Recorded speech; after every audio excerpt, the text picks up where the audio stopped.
Okay, I don't know if y'all know the Christian TikToker, but y'all all should know him by now. It's Billy, and his TikTok name, I think, is Commune with the Word, right? That man gave a word. And he was saying how a lot of people fear the punishment of God instead of fearing God. And that's why we will still then get the punishment. Because we missed the mark. And I believe that it's also not even just with the punishment, but with the reward.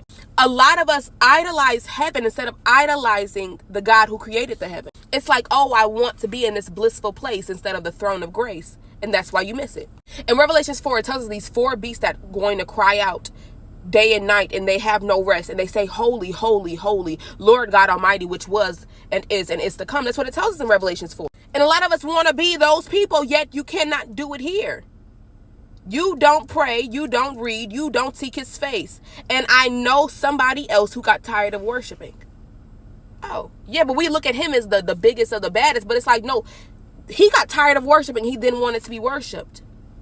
He felt like he should be exalted above the Most High God. He felt like he should reign and he should rule and he should receive glory. He got tired of worshiping.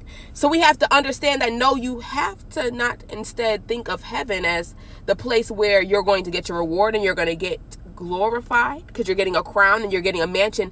But no, there's beasts that cry out, that big and bad, and can slash you with a hand. But instead of the lion with the 6 wings, that's one of the beasts, instead of him walking around as roaring and as proud as he could, he walks around with humility and understands that he is in the presence of God. And because he's in the presence of God, it calls him into worship.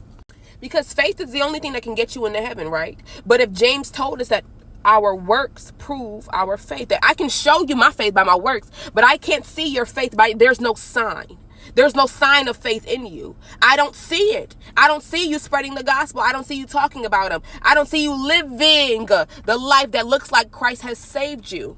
But I see a different sign, because a lot of us still call ourselves Libras and Virgos and Aquariuses. I'm sorry, I'm none of those signs. I am a blood-washed trophy of grace, Bookie.